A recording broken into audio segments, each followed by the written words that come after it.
Hello दोस्तों, good afternoon. मैं रवि रंजन आप सभी का अपने संस्थान के यूट्यूब चैनल राज राजेश इंस्टीट्यूट में स्वागत करते हैं। आज हम लोग राज व्यवस्था के 15 सवालों का डिस्कशन करने जा रहे हैं, जो आपको बिहार एसएससी, बिहार दरोगा, झारखंड एसएससी, उत्तर प्रदेश पुलिस एवं तमाम रेलवे हो, बीपीएससी टीचर हो, तमाम जितने भी जनरल कंपटीशन के एग्जाम है जिसमें जीएस पूछे जाते हैं, उसके लिए महत्वपूर्ण होने जा रहा है। और खास करके देखेंगे बिहार एसएससी जो होने वाला है, बिहार दरोगा, उत्तर प्रदेश पुलिस और झारखंड एसएससी, सभी के लिए यह महत्वपूर्ण होने वाला है। तो आइए बिना देर किए हुए पहले सवाल पर आते हैं। तो आइए आपके सामने स्क्रीन पर पहला सवाल आ चुका है। देखते हैं पहला सवाल क्या कहता है। देखेंगे पहला सवाल है, ग्राम सभा। ग्राम सभा की प्रत्येक बैठक की पीठासीन अधिकारी कौन होते हैं? देखेंगे ग्राम सभा के प्रत्येक बैठक के पीठासीन अधिकारी, ऑप्शन है पंचायत सचिव, उप मुखिया, मुखिया, जिला पंचायत राज अधिकारी। तो देखेंगे ग्राम सभा, तो ग्राम सभा के प्रत्येक बैठक के पीठासीन अधिकारी। तो देखेंगे पीठासीन अधिकारी क्या होता है। तो देखेंगे किसी भी सभा को, बैठक को व्यवस्थित ढंग से संचालित करने के लिए एक अध्यक्ष की जरूरत होती है। उस अध्यक्ष को पीठासीन अधिकारी या स्पीकर भी कहा जाता है। तो देखेंगे ग्राम सभा के बैठक की अध्यक्षता कौन करता है, यानी पीठासीन अधिकारी कौन होता है। तो देखेंगे इसका आंसर हो जाएगा मुखिया। आंसर हो जाएगा मुखिया। ग्राम सभा की बैठक की अध्यक्षता मुखिया करता है। देखेंगे ग्राम सभा, तो देखेंगे सबसे पहले जानेंगे ग्राम सभा। ग्राम सभा में कौन कौन होते हैं, ग्राम सभा के सदस्य कौन कौन होते हैं। तो देखेंगे ग्राम सभा गांव के वे लोग जिनका मतदाता सूची में नाम दर्ज हो चुका है। देखेंगे फिर से, गांव के वे लोग जिनका मतदाता सूची में नाम दर्ज हो चुका है, वे सारे लोग ग्राम सभा के सदस्य होते हैं। देखेंगे ग्राम सभा के बैठक की अध्यक्षता, ग्राम सभा के बैठक की अध्यक्षता अर्थात पीठासीन अधिकारी मुखिया होता है। देखेंगे बैठक में उप मुखिया होता है। मुखिया के अनुपस्थिति में उप मुखिया के द्वारा अध्यक्षता किया जाता है। उसके बाद देखेंगे वार्ड सदस्य, वार्ड सदस्य भी इसमें उपस्थित रहते हैं। और देखेंगे ग्राम सभा के बैठक में सरकारी व्यक्ति कौन होता है, तो होता है ग्राम सचिव। ग्राम सचिव या पंचायत सचिव कहेंगे, यह होता है सरकारी व्यक्ति होता है, जो बैठक में जो भी निर्णय लिए जाते हैं वह ग्राम सभा के बैठक में उसके पास रिकॉर्ड रहता है। और एक बात आपसे पूछता है, ग्राम सभा के बैठक के लिए कोरम, कोरम जिसे गणपूर्ति कहा जाता है, कोरम जिसे गणपूर्ति कहा जाता है। तो देखेंगे ग्राम सभा के बैठक के लिए कोरम 1/20 होता है। देखेंगे बिहार एसएससी वाले लोग, जिससे बिहार एसएससी में ग्राम पंचायत से क्वेश्चन ज्यादा पूछे जाते हैं, तो इसको ध्यान से रखेंगे। हम लोग जल्द बिहार एसएससी के लिए ग्राम पंचायत से संबंधित, स्थानीय स्वशासन से संबंधित प्रश्नों का भी सॉल्यूशन करेंगे। तो देखेंगे ग्राम सभा के बैठक के लिए कोरम यानी गणपूर्ति 1/20 होना चाहिए। ग्राम सभा के बैठक की अध्यक्षता मुखिया करते हैं, उसमें उप मुखिया उपस्थित रहते हैं, वार्ड सदस्य उपस्थित रहते हैं और ग्राम सचिव रहते हैं। उसके अलावा गांव के वे सारे लोग जिनका मतदाता सूची में नाम दर्ज हो चुका है, वे सारे लोग ग्राम सभा के बैठक में उपस्थित होते हैं। देखेंगे ग्राम सभा के लिए चुनाव लड़ने के लिए उम्र पूछता है, चुनाव लड़ने के लिए उम्र।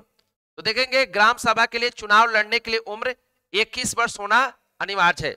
देखेंगे आपसे क्वेश्चन पूछा जाता है, स्थानीय स्वशासन में, स्थानीय स्वशासन में मुखिया अपना त्यागपत्र किसको देता है। तो देखेंगे मुखिया अपना त्यागपत्र, मुखिया अपना त्यागपत्र जिला पंचायत राज अधिकारी को देता है। देखेंगे ध्यान से सुनेंगे, मुखिया अपना त्यागपत्र जिला पंचायत राज अधिकारी को देता है। आइए आज के अगले सवाल को देखते हैं।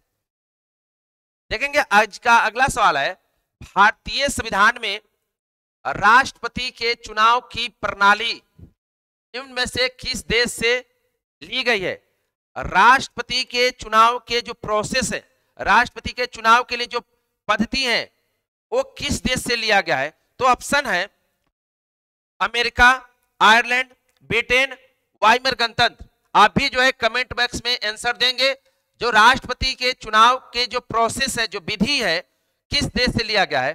तो देखेंगे आंसर हो जाएगा आयरलैंड। देखेंगे राष्ट्रपति के चुनाव के लिए जो विधि है आयरलैंड से लिया गया है। राष्ट्रपति के चुनाव के लिए निर्वाचक मंडल जिसका वर्णन जो है आर्टिकल 54 में है, जिसे इलेक्टोरल कॉलेज कहा जाता है, जिसका वर्णन आर्टिकल 54 में है, 54 में है, यह भी आयरलैंड से लिया गया है, आयरलैंड से लिया गया है। देखेंगे राष्ट्रपति का पद जो है कहां से लिया गया है? तो यूएसए से लिया गया है। देखेंगे भारत के राष्ट्रपति राज्यसभा में 12 सदस्यों को मनोनीत करते हैं। राज्यसभा में 12 सदस्यों को राष्ट्रपति के द्वारा मनोनीत करते हैं राष्ट्रपति। यह भी कहां से लिया गया? यह भी आयरलैंड से लिया गया है, जिसका वर्णन आर्टिकल 80A में है, अनुच्छेद 80 के ए में वर्णन किया गया है। देखेंगे आयरलैंड नीति निर्देशक तत्व, जिसे डीपीएसपी कहता है, DPSP directive principle of state policy, राज्य के नीति निर्देशक तत्व, यह भी कहां से लिया गया है? तो आयरलैंड से लिया गया है। देखेंगे वाइमर गणतंत्र जिसे जर्मनी कहा जाता है, जर्मनी, यहां से राष्ट्रपति के इमरजेंसी पावर, जिसे आपातकालीन शक्ति कहा जाता है, कहां से लिया गया है? वाइमर गणतंत्र से। देखेंगे अमेरिका से राष्ट्रपति का पद, मौलिक अधिकार,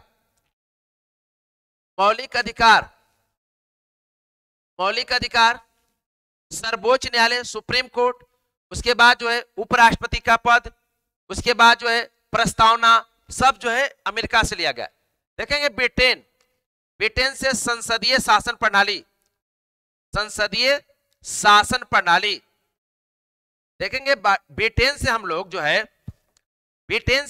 है संसदीय शासन प्रणाली लिए हैं, पार्लियामेंट्री सिस्टम। उसके बाद जो है एकल नागरिकता, सिंगल सिटीजनशिप, एकल नागरिकता, विधि निर्माण की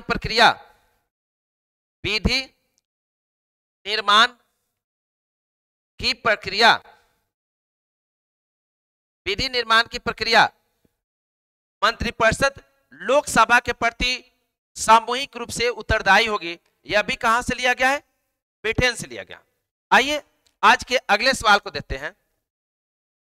देखेंगे आज का अगला सवाल यानी 3 नंबर सवाल क्या कहता है? निम्न में से किस अनुच्छेद के तहत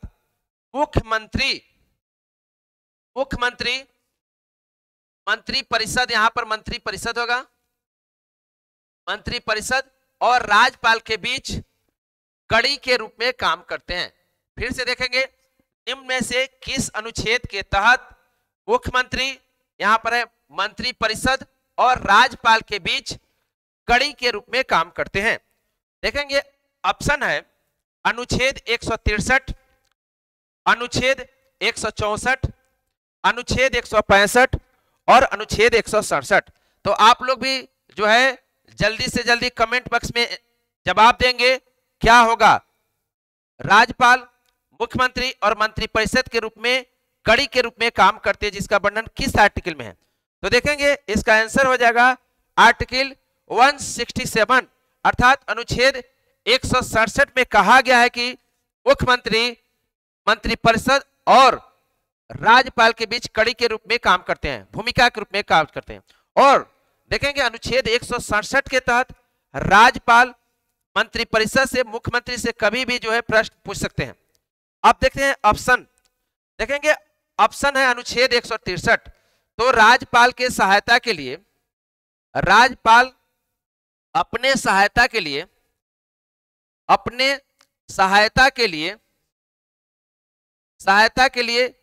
राज्य मंत्रिपरिषद का नियुक्ति करते हैं। राज्य मंत्री परिषद का नियुक्ति करते हैं, जिसका हेड, राज्य मंत्री परिषद का हेड सीएम होता है, जिसका वर्णन आर्टिकल 164 में है। राज्यपाल बहुमत दल के नेता को मुख्यमंत्री के रूप में नियुक्ति करते हैं, जिसका वर्णन अनुच्छेद 164 में है। देखेंगे अनुच्छेद 165, अनुच्छेद 165 देखेंगे। अनुच्छेद 165 में महाधिवक्ता, महाधिवक्ता जिसे एडवोकेट जनरल कहा जाता है, एडवोकेट जनरल जो कि राज्य का प्रथम विधि अधिकारी होता है। देखेंगे एडवोकेट जनरल को first law officer of state कहा जाता है। राज्य का प्रथम विधि अधिकारी, विधि अधिकारी देखेंगे, विधि अधिकारी का अर्थ होता है कानूनी सलाहकार, कानूनी सलाहकार। राज्य के महाधिवक्ता राज्य के प्रथम विधि अधिकारी होते हैं। इसे राज्य सरकार का वकील, इसे राज्य सरकार का वकील भी कहा जाता है। देखेंगे इनका निश्चित कोई कार्यकाल नहीं होता है, यह राज्यपाल के प्रसाद पर्यंत पद धारण करते हैं। देखेंगे आप लोग से पूछा जाएगा, बिहार से संबंधित जो है, जो बिहार का एग्जाम देने वाले हैं वो बताएंगे वर्तमान में बिहार के महाधिवक्ता कौन है, वर्तमान में बिहार के महाधिवक्ता कौन है। तो देखेंगे आंसर हो जाएगा पीके शाही, पीके शाही, पीके शाही वर्तमान में राज्य के महाधिवक्ता होते हैं।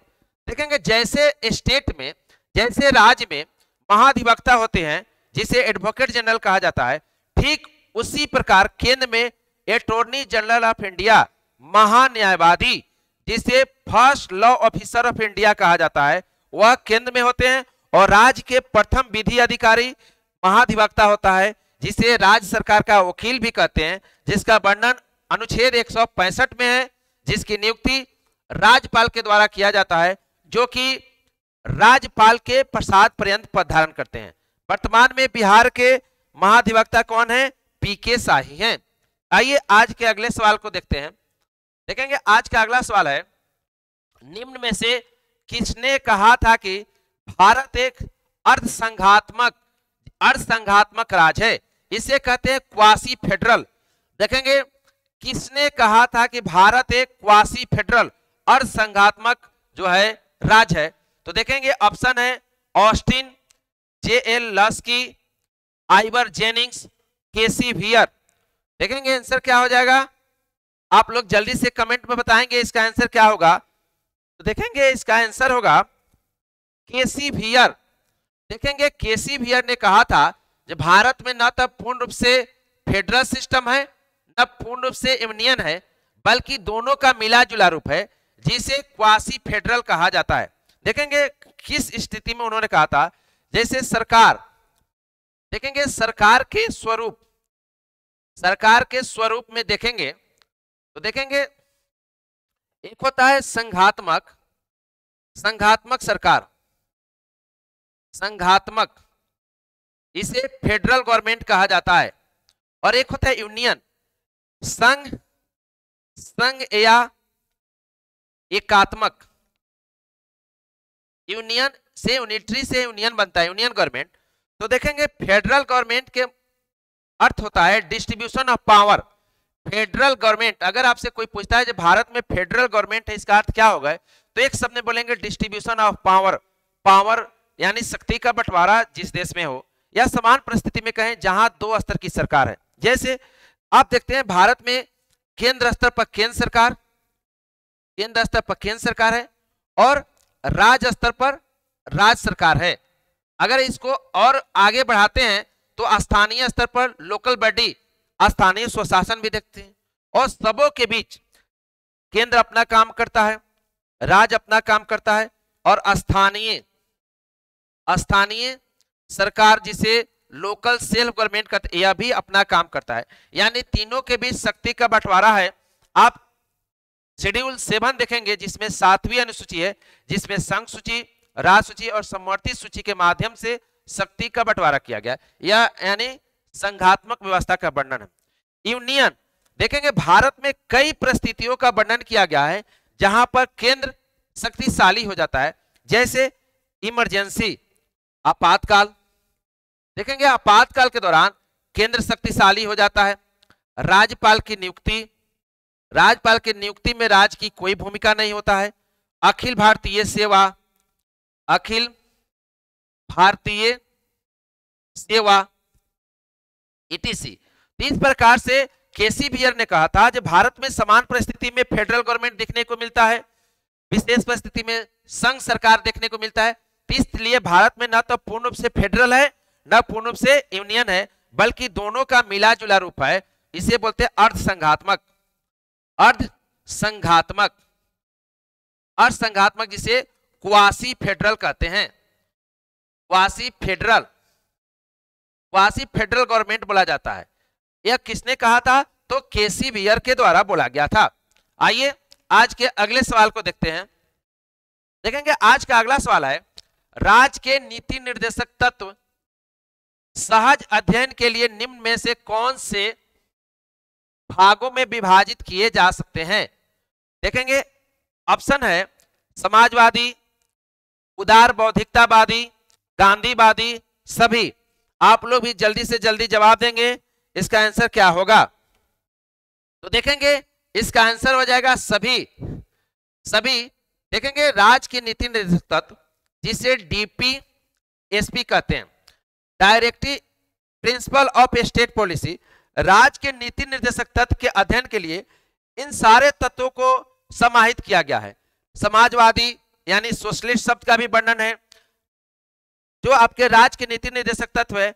गांधीवादी विचारधारा भी उसमें प्रभावित है और गांधीवादी विचारधारा को भी सम्मिलित किया गया है, और उदार बौद्धिकतावादी। इन सारे का अध्ययन करने से आपको सहज रूप से जो है राज्य के नीति निर्देशक तत्व को आप अध्ययन कर सकते हैं। आइए आज के अगले सवाल को देखते हैं।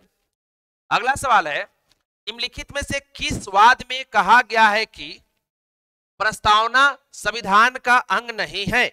देखेंगे प्रियम्बल की बात कर रहा है। किस वाद में कहा गया है कि प्रस्तावना संविधान का अंग नहीं है? तो देखेंगे ऑप्शन है केशवानंद भारती बनाम केरल राज्य, गोलकनाथ बनाम पंजाब राज्य, बेरूबारी बनाम भारत संघ, चंपाकम दुरायजन मामला। तो देखेंगे केशवानंद भारती बनाम 1973, गोलकनाथ बनाम पंजाब 1967, बेरूबारी 1960 और चंपाकम दुरायजन 1951। तो देखेंगे बेरूबारी, देखेंगे आंसर हो जाएगा सी, बेरूबारी। देखेंगे बेरूबारी बनाम भारत संघ मामला में सर्वोच्च न्यायालय ने कहा कि प्रस्तावना संविधान का अंग नहीं है। देखेंगे केशवानंद भारती बनाम भारत संघ, केशवानंद भारती बनाम केरल राज्य मामला था। केशवानंद भारती बनाम केरल राज्य मामले में 1973 में सर्वोच्च न्यायालय ने निर्णय दिया कि संसद यानी जो विधायिका है संविधान में संशोधन कर सकता है, लेकिन संविधान के बेसिक स्ट्रक्चर में यानी मूल ढांचे में कोई परिवर्तन नहीं कर सकता है। तो देखेंगे केशवानंद भारती बनाम केरल राज्य मामले में सबसे पहले बेसिक स्ट्रक्चर मूल ढांचा शब्द आया था। देखेंगे यह क्वेश्चन बीपीएससी में भी पूछे जा चुके हैं। तो बेसिक स्ट्रक्चर की बात बोला था सुप्रीम कोर्ट ने। देखेंगे गोलकनाथ बनाम पंजाब राज्य मामले में सर्वोच्च न्यायालय ने निर्णय दिया कि संसद जो है विधायिका है, जो आर्टिकल 13 के अंतर्गत विधि शब्द के अंतर्गत संसद सिर्फ विधि बना सकता है यानी कानून बना सकता है, संविधान में संशोधन नहीं कर सकता। देखेंगे चंपाकम दुरायजन मामला 1951 में जो मद्रास में सांप्रदायिक पंचायत चले आ रहे थे उसे सुप्रीम कोर्ट ने समाप्त कर दिया था। आइए आज के अगले सवाल को देखते हैं। देखेंगे आज का अगला सवाल है, उच्चतम न्यायालय के परामर्शी न्याय निर्णय का सिद्धांत किस देश से लिया गया है?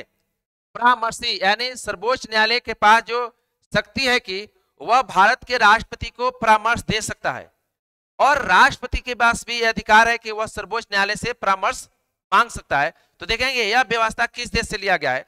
तो ऑप्शन है आपके सामने अमेरिका, जर्मनी, कनाडा, ब्रिटेन। तो देखेंगे आप लोग भी जल्दी से जल्दी आंसर देंगे, कमेंट बॉक्स में ज्यादा ज्यादा जो है आप लोग आंसर देंगे, और वीडियो को ज्यादा से ज्यादा शेयर करें ताकि आपके जितने मित्र हैं बिहार दरोगा, बिहार एसएससी, उत्तर प्रदेश पुलिस या झारखंड से सभी लोगों को इसका फायदा मिल सके। देखेंगे इसका आंसर हो जाएगा कनाडा। देखेंगे इसका आंसर हो जाएगा कनाडा, जिसका वर्णन जो है आर्टिकल 143। देखेंगे सर्वोच्च न्यायालय के परामर्शी सिद्धांत का वर्णन 143 आर्टिकल में वर्णित है। यह व्यवस्था कनाडा से लिया गया है। देखेंगे अमेरिका से जो है आपका मौलिक अधिकार, प्रस्तावना, राष्ट्रपति का पद, मौलिक अधिकार, सर्वोच्च न्यायालय, ठीक है, उसके बाद महाभियोग इत्यादि जो है अमेरिका से लिया गया है। जर्मनी देखेंगे यहां से आपातकालीन व्यवस्था जो है जर्मनी से लिया गया है। ब्रिटेन से संसदीय व्यवस्था ब्रिटेन से लिया गया है। तो आइए आज के अगले सवाल को देखते हैं। देखेंगे आज का अगला सवाल है, निम्न में से किस अधिनियम के द्वारा कंपनी शासन का अंत, महारानी शासन की शुरुआत हुई? देखेंगे अक्सर कई बार एग्जाम में क्वेश्चन पूछे जाते हैं, किस अधिनियम के द्वारा भारत में महारानी शासन की शुरुआत हुआ और कंपनी शासन का अंत हुआ? आप जानते हैं अंग्रेज जो है ब्रिटिशर्स भारत में दो फेज में शासन करते हैं, एक कंपनी का अधीन और एक महारानी का अधीन। तो आप जानते हैं 1857 में सिपाही विद्रोह के बाद भारत शासन अधिनियम 1858 के द्वारा भारत में कंपनी शासन का अंत होता है और महारानी शासन की शुरुआत होता है। देखेंगे 1833 के चार्टर्ड एक्ट के द्वारा भारत में केंद्रीकरण की प्रयास किया गया और जो बंगाल के गवर्नर जनरल थे उसे भारत का गवर्नर जनरल बना दिया गया और 1833 के एक्ट के द्वारा ही, फिर से सुनेंगे, 1833 के एक्ट के द्वारा ही बंगाल के गवर्नर जनरल को संपूर्ण भारत का गवर्नर जनरल बना दिया गया और भारत के प्रथम गवर्नर जनरल, भारत के प्रथम गवर्नर जनरल कौन हुआ? लॉर्ड विलियम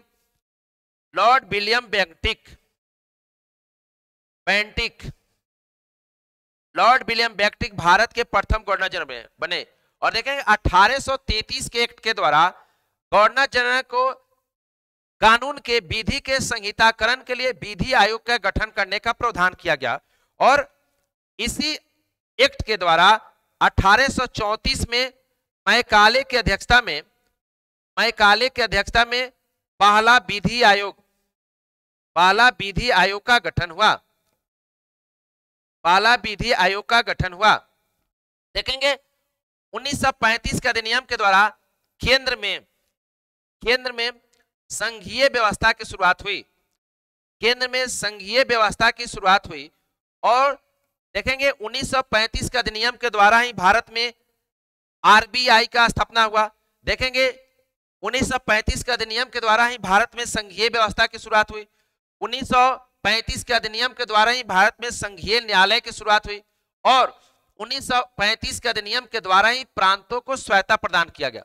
देखेंगे 1853 कंपनी के द्वारा जो है पारित अंतिम चार्टर्ड एक्ट था 1853 का, इसके द्वारा भारत में विधि निर्माण के लिए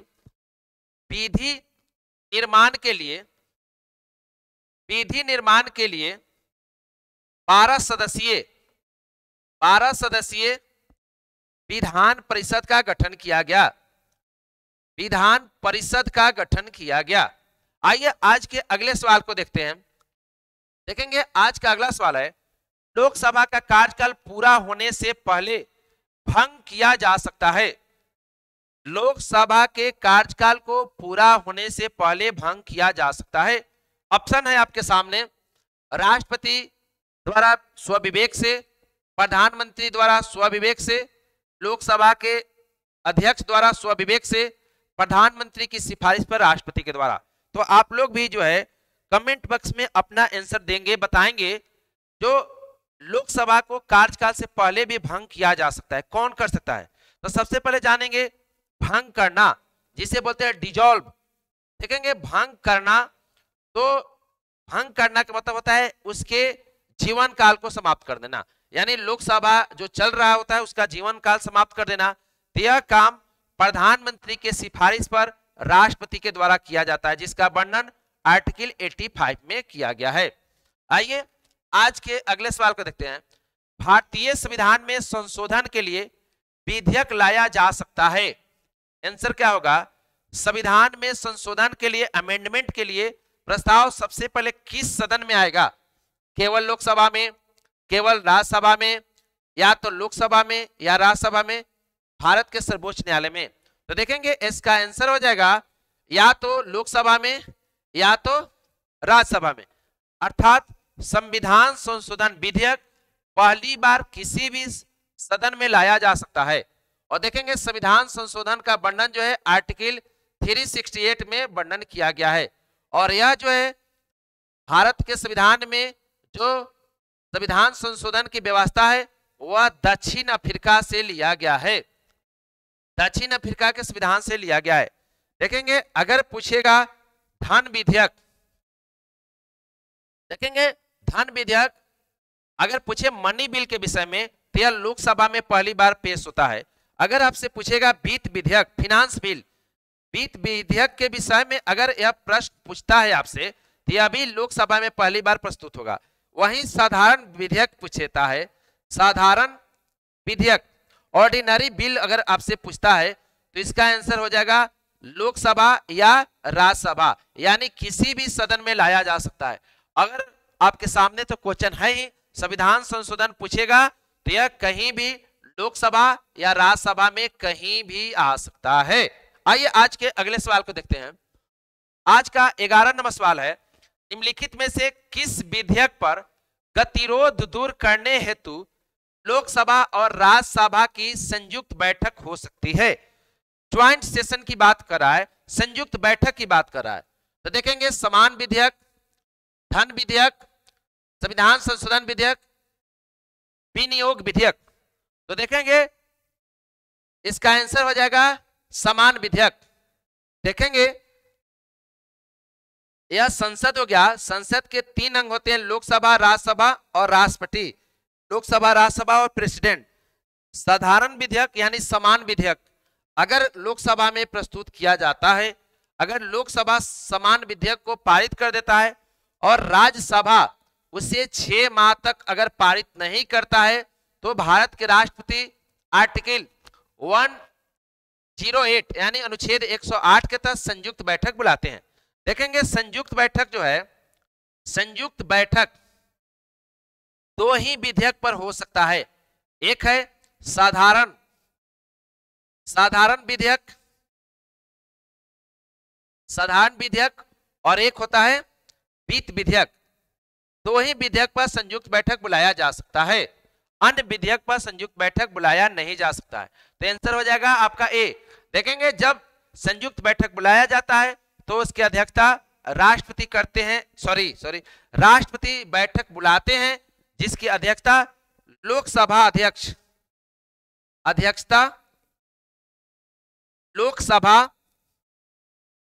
लोकसभा अध्यक्ष के द्वारा किया जाता है।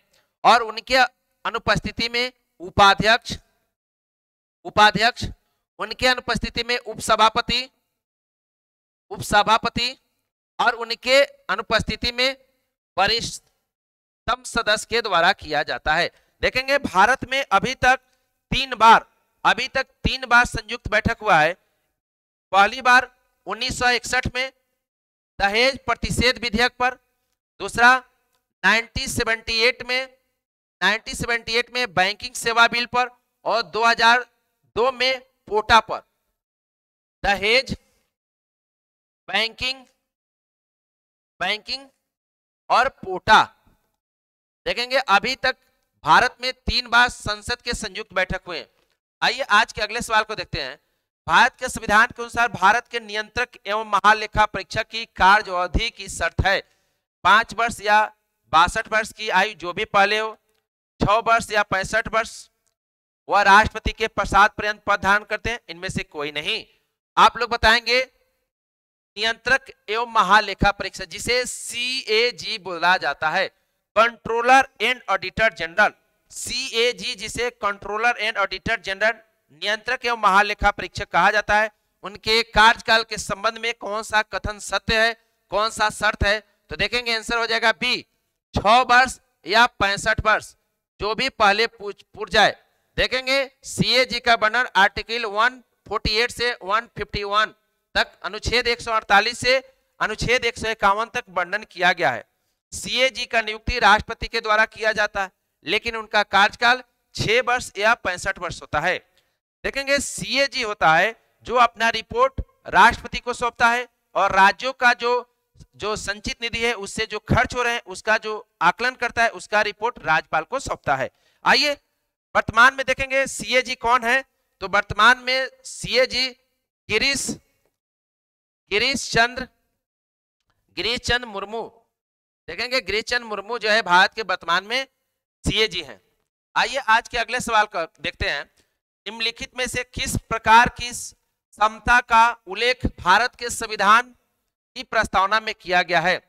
आर्थिक और राजनीतिक समता, केवल राजनीतिक समता, केवल अवसर की समता और प्रतिष्ठा और अवसर की समता। आप लोग भी बताएंगे संविधान के प्रस्तावना में कितने प्रकार की इक्वालिटी, समानता की बात बोला गया है। तो देखेंगे आंसर हो जाएगा प्रतिष्ठा और अवसर। देखेंगे प्रस्तावना में 2 प्रकार की समानता, 5 प्रकार की स्वतंत्रता, 5 प्रकार की स्वतंत्रता का वर्णन है। वह कौन है? तो पहला है विचार की, विश्वास की, अभिव्यक्ति की और धर्म और उपासना। 5 प्रकार की स्वतंत्रता का वर्णन है। 1, 2, 3, 4 और 5। 5 प्रकार की स्वतंत्रता का वर्णन है। विचार, विश्वास, अभिव्यक्ति, धर्म और उपासना। और देखेंगे 3 प्रकार की न्याय का वर्णन है। 3 प्रकार के न्याय का वर्णन है। सोशल जस्टिस, जिसे सामाजिक न्याय बोला जाता है, सामाजिक न्याय। उसके बाद आर्थिक न्याय, इकोनॉमिकल जस्टिस, आर्थिक न्याय, और राजनैतिक न्याय। तो इस प्रकार से संविधान के प्रस्तावना में 2 प्रकार की समानता, 3 प्रकार के न्याय और 5 प्रकार की स्वतंत्रता का वर्णन है। आइए आज के अगले सवाल को देखते हैं। निम्न में से कौन संसद की लोक लेखा समिति का गाइड मित्र एवं मार्गदर्शक के रूप में कार्य करता है? आंसर है सामने आपके ऑप्शन है सोलिसिटर जनरल, सीएजी, वित्त मंत्री और लोकसभा अध्यक्ष। आप लोग जल्दी से जल्दी बताएंगे लोक लेखा समिति का गाइड मित्र किसे कहा जाता है? तो देखेंगे आंसर हो जाएगा सीएजी। देखेंगे सीएजी जिसे नियंत्रक एवं महालेखा परीक्षक कहा जाता है, कंट्रोलर एंड ऑडिटर जनरल कहा जाता है। देखेंगे सीएजी अपना रिपोर्ट राष्ट्रपति को सौंपता है और राष्ट्रपति उस रिपोर्ट को संसद की पटल पर रखता है और सीएजी के द्वारा दिए गए रिपोर्ट को ही आधार बनाकर लोक लेखा समिति जांच करता है। इसीलिए सीएजी को लोक लेखा समिति का गाइड, लोक लेखा समिति का मित्र कहा जाता है। देखेंगे लोक लेखा समिति जिसमें 22 मेंबर होते हैं, जिसमें 15 सदस्य लोकसभा से और 7 सदस्य राज्यसभा से होते हैं। देखेंगे लोक लेखा समिति, इसके अध्यक्ष विपक्ष के नेता होते हैं। 1967 में यह प्रावधान किया गया कि लोक लेखा समिति के अध्यक्ष विपक्ष के नेता होंगे। वर्तमान में लोक लेखा समिति के अध्यक्ष अधीर रंजन चौधरी हैं। और साथ ही साथ देखेंगे लोक लेखा समिति संसद की सबसे पुरानी और अस्थायी और वित्तीय समिति है। लोक लेखा समिति का पहली बार जो है 1921 में इसका गठन किया गया। आइए आज के अंतिम सवाल को देखते हैं। देखेंगे आज का अंतिम सवाल है, निम्न में से किस संविधान संशोधन के द्वारा दिल्ली संघ राज्य क्षेत्र के लिए विधानसभा और मंत्रिपरिषद का बंद किया गया? देखेंगे संविधान संशोधन 61, उसके बाद है 65वें संविधान संशोधन, 70वें संविधान संशोधन और 69वें संविधान संशोधन। देखेंगे आंसर हो जाएगा 70वें संविधान संशोधन 1992 के द्वारा दिल्ली संघ राज्य क्षेत्र के लिए एक विधानसभा और मंत्रिपरिषद का गठन किया गया। साथ ही साथ दिल्ली और पुडुचेरी विधानसभा के सदस्यों को राष्ट्रपति के चुनाव में मत देने का अधिकार दिया गया। देखेंगे 69वें संविधान संशोधन 1991 के द्वारा दिल्ली को राष्ट्रीय राजधानी क्षेत्र घोषित किया गया। देखेंगे 61वें संविधान संशोधन 1989 के द्वारा मत देने की आयु को 21 वर्ष से घटाकर 18 वर्ष किया गया। और यह किस समिति के अनुशंसा पर? तो तारकुंडे समिति के अनुशंसा पर मत देने की आयु को 21 वर्ष से घटाकर 18 वर्ष किया गया। देखेंगे 65वां संविधान संशोधन 1989 में पहली बार शहरी स्वशासन को संवैधानिक मान्यता देने के लिए बिल लाया गया, जो लोकसभा से पारित हो गया, राज्यसभा से पारित नहीं हुआ था। तो इस प्रकार से आज जो हम लोग राज्य व्यवस्था के 15 महत्वपूर्ण सवालों का डिस्कशन किए, जो आपको बिहार एसएससी, बिहार दरोगा, उसके बाद झारखंड सचिवालय, उसके बाद उत्तर प्रदेश पुलिस, सभी एग्जाम में आपको फायदे होंगे। फिर अगले वीडियो में मिलते हैं, तब तक के लिए इतना ही, धन्यवाद।